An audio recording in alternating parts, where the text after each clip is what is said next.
कभी एक वक्त था, एक खुशहाल और मुतमिन गांव आबाद था। हर घर अलग था, मगर सबके दिल एक जैसे थे। गांव की चौपाल सबकी थी, जहां लोग हंसी भी बांटते थे और दुख भी।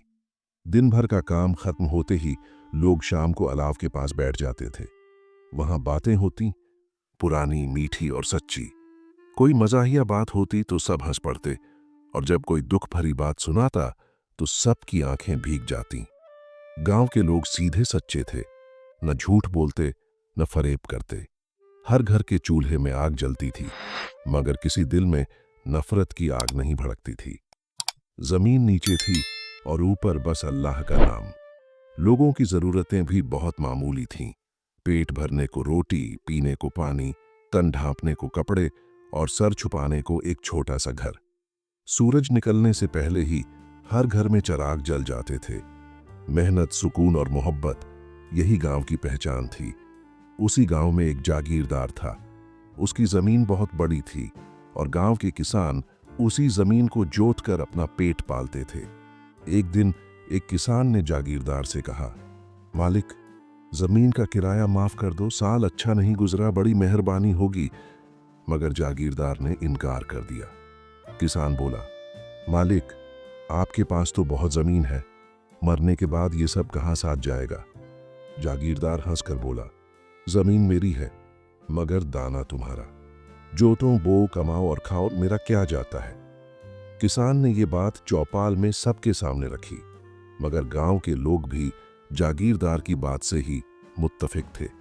एक दिन जब वो जमीन से झाड़ियां साफ कर रहा था तो अचानक मिट्टी में कुछ चमकता दिखाई दिया। उसने कुदाल मारी तो एक मटका निकला जो सोने के सिक्कों से भरा हुआ था। फिर दूसरा, फिर तीसरा, यूं करते करते 7 मटके निकल आए।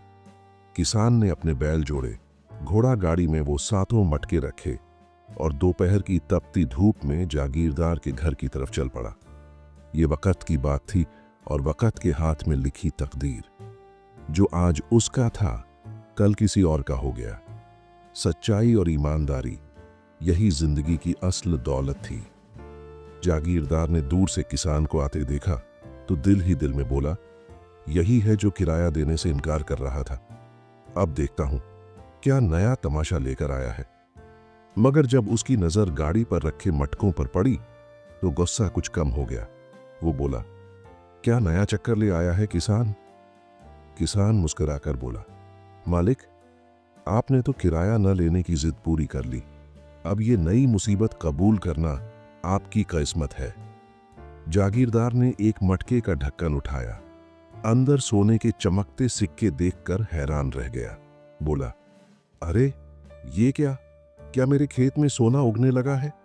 किसान ने नरमी से जवाब दिया, मालिक, कभी किसी के खेत में सोना उगा है क्या? मैं तो झाड़ियां साफ कर रहा था और जमीन के नीचे से ये मटके निकल आए।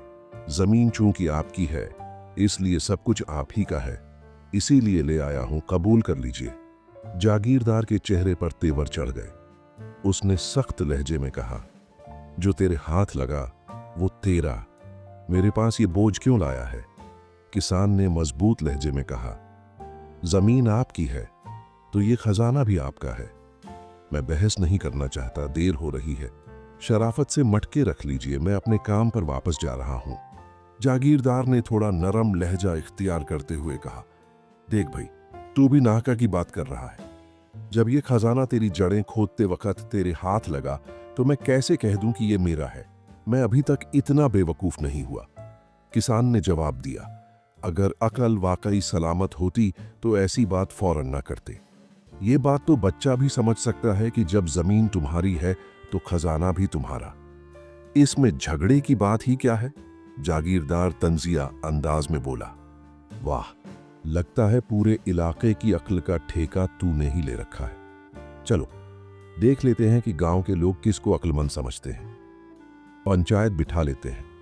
किसान ने गुस्से में कहा, मेरी बात क्यों नहीं मानते?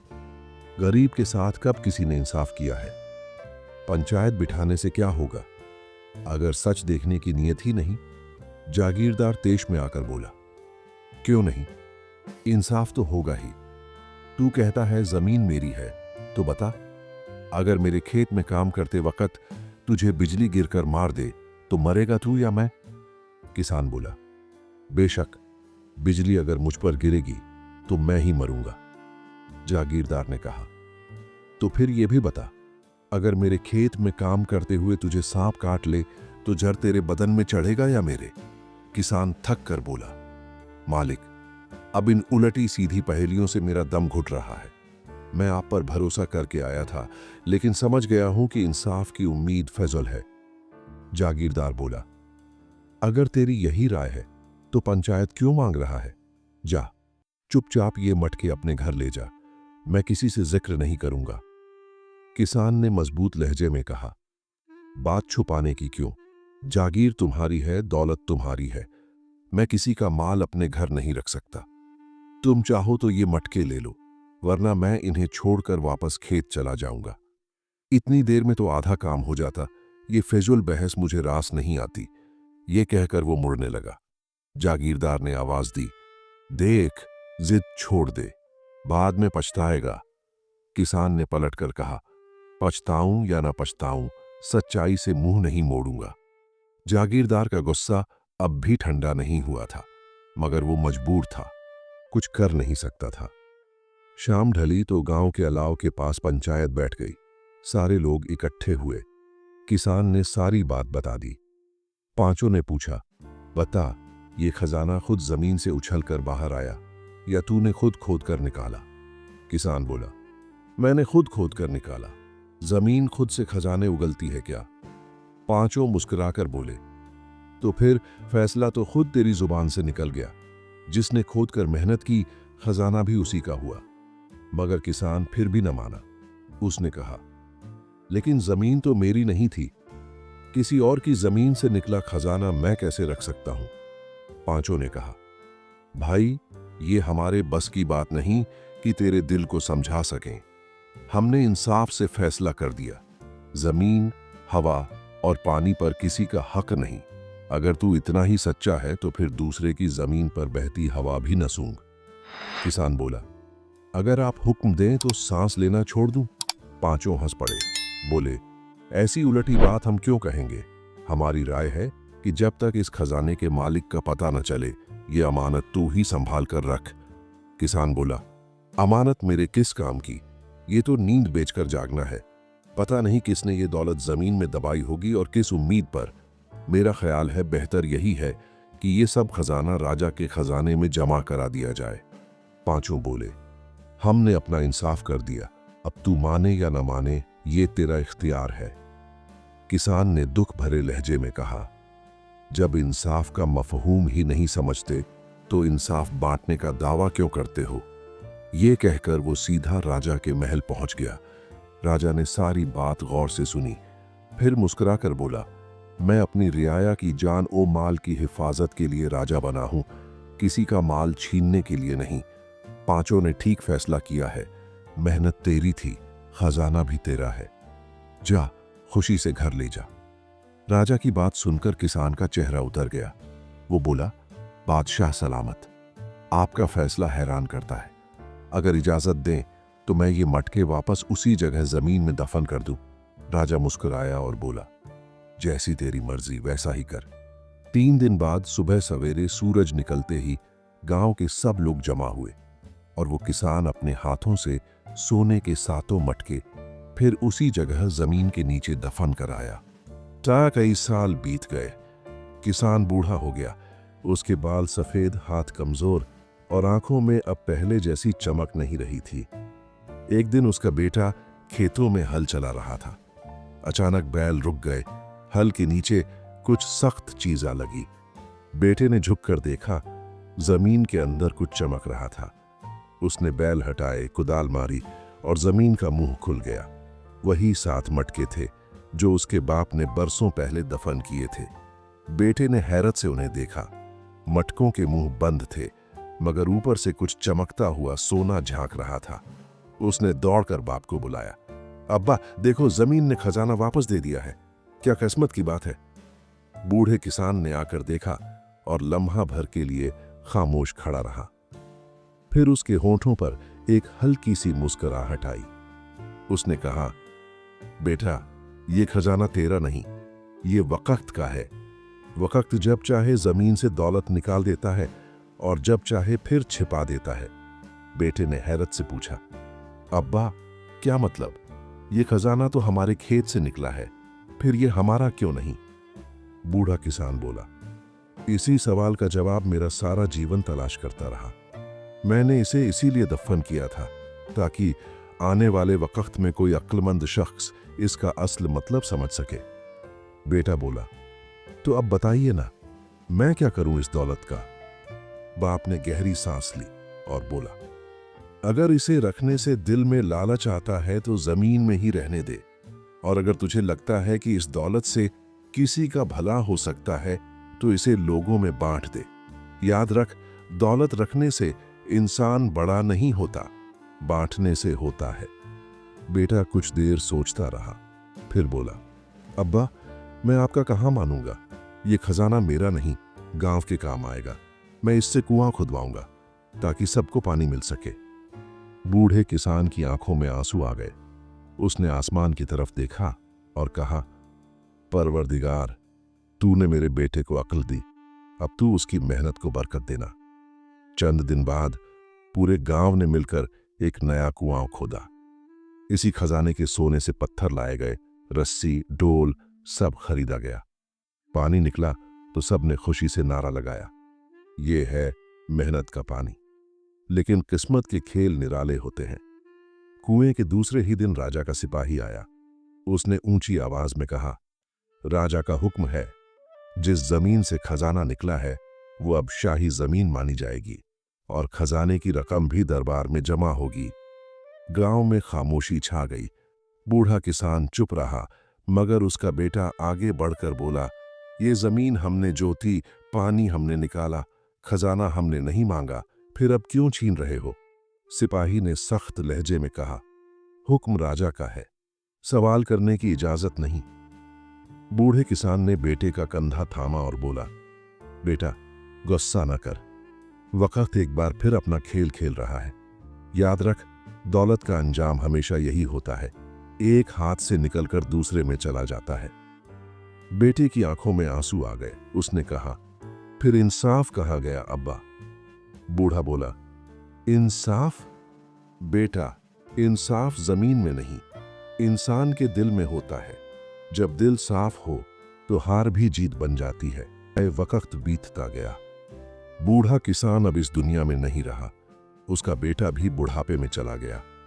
लेकिन वो कुआं जो उस खजाने से बनाया गया था, आज भी गांव के बीचों बीच खड़ा था और हर प्यासे को पानी पिलाता था। धीरे धीरे दशकों बीत गए। गांव अब कस्बा बन चुका था। झोंपड़ियां गिरकर ईंटों के मकान बन गए और लोगों के दिलों में भी अब लोभ ने जगह बना ली थी। एक दिन नए राजा ने दरबार में पूछा, मैंने सुना है हमारे कस्बे में एक ऐसा कुआं है जो कभी सूखता नहीं, क्या ये सच है? मंत्री ने झुककर कहा, हाँ महाराज, ये बात बिल्कुल सच है। लोग कहते हैं कि वो कुआं एक खजाने के ऊपर बना हुआ है। उसी खजाने की बरकत से उसका पानी कभी कम नहीं होता। राजा बोला, खजाना? तो फिर वो हमारा हुआ। क्यों ना वहां एक शानदार महल बनवाया जाए ताकि खजाने की रखवाली भी हो और इतिहास भी याद रहे। मंत्री ने तुरंत आदेश दे दिया। दूसरे ही दिन मजदूर आ गए। कुएं के चारों ओर की जमीन खोदी जाने लगी। गांव वाले डरे हुए थे क्योंकि उनके बुजुर्ग कहा करते थे, वो कुआं पवित्र है, उसे छेड़ना अच्छा नहीं होगा। लेकिन राजा के हुक्म के आगे कौन बोल सकता था? कुछ ही दिनों में जब गड्ढा गहरा हुआ तो मजदूरों के औजार किसी कठोर चीज से टकराए। धूप की किरणें जब जमीन में पड़ी तो सोने सी चमक निकली। वो ही 7 मटके थे जो सदियों पहले मिट्टी में गड़े थे। राजा की आंखें चमक उठीं। देखो, यही है वो खजाना जिसकी कहानी पीढ़ी दर पीढ़ी चलती आई है। आज किस्मत ने उसे हमारे चरणों में रख दिया है। मंत्री बोला, महाराज, ये वक्त की निशानी है। जिस धन को कभी गरीब ने मिट्टी में दबाया था, आज वही आपका ताज बन गया है। राजा ने गर्व से कहा, इन मटकों को राजकोष में रख दो और कुएं को बंद कर दो। अब कोई इस जगह के पास ना जाए। धीरे धीरे कुएं के चारों ओर पत्थरों की दीवार उठने लगी और वहां एक भव्य महल बन गया। पर अजीब बात यह हुई कि महल बनते ही गांव के बाकी कुएं सूखने लगे, पानी का स्वाद कड़वा हो गया और खेतों में फसलें मुरझाने लगी। गांव के बूढ़े बोले, वक्त फिर पलट रहा है। जिसे तुम सोना समझ रहे हो वो दरअसल परीक्षा है। कुछ ही दिनों में राजा बीमार पड़ गया। उसके चेहरे पर थकान और आंखों के नीचे गहरे घेरे। एक रात उसे सपना आया, वही बूढ़ा किसान उसके सामने खड़ा था, चेहरा शांत, हाथों में मिट्टी, आंखों में उजाला। किसान ने कहा, राजा, ये खजाना जमीन का नहीं, वक्त का है। जो इसे छुएगा वक्त उसे याद दिलाएगा कि इंसान जमीन का मालिक नहीं, जमीन इंसान की मालिक है। राजा हड़बड़ाकर उठ बैठा, उसके माथे से पसीना बह रहा था। सुबह होते ही उसने मंत्री को बुलाया। इन 7 मटकों को वापस मिट्टी में दफना दो, जहां से निकले थे वहीं लौटने दो। मैंने धन को अपनी ताकत समझा, पर यह तो मेरी परीक्षा थी। मंत्री बोला, महाराज, पर इतनी दौलत? राजा ने कहा, जब तक धरती को शांति न मिले दौलत जहर बन जाती है। जा, उन्हें दफना दे। मटके फिर उसी जगह मिट्टी में दबा दिए गए और जैसे ही जमीन बंद हुई, गांव के पानी के सोते फिर चलने लगे।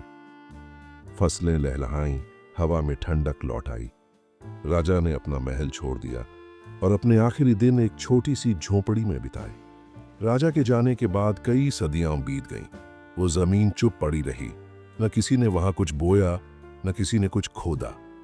लोग बस इतना जानते थे, वो जगह खजाने वाली मिट्टी कहलाती थी। फिर वक्त बदला, गांव अब शहर बन गया। सड़कें, रोशनी, दुकानें, सब कुछ बदल गया। पर इंसान के दिल में वही पुराना लोभ फिर से जाग उठा। एक दिन एक बड़े व्यापारी ने ऐलान किया, ये जमीन मेरे बाप दादा की है, मैं यहां शहर का सबसे बड़ा शॉपिंग प्लाजा बनाऊंगा। लोगों ने कहा, भाई, ये जमीन खास है, यहां एक खजाना दबा है, जिसने भी इसे छेड़ा उसे चैन नहीं मिला। व्यापारी हंसकर बोला, कहानियां हमेशा डरपोक लोग गढ़ते हैं, मैं सच्चाई लिखूंगा। और यूं जमीन फिर खोदी गई। जैसे ही बुलडोजर ने मिट्टी का सीना चीरना शुरू किया, अचानक एक तेज सुनहरी चमक निकली। सब लोग ठहर गए।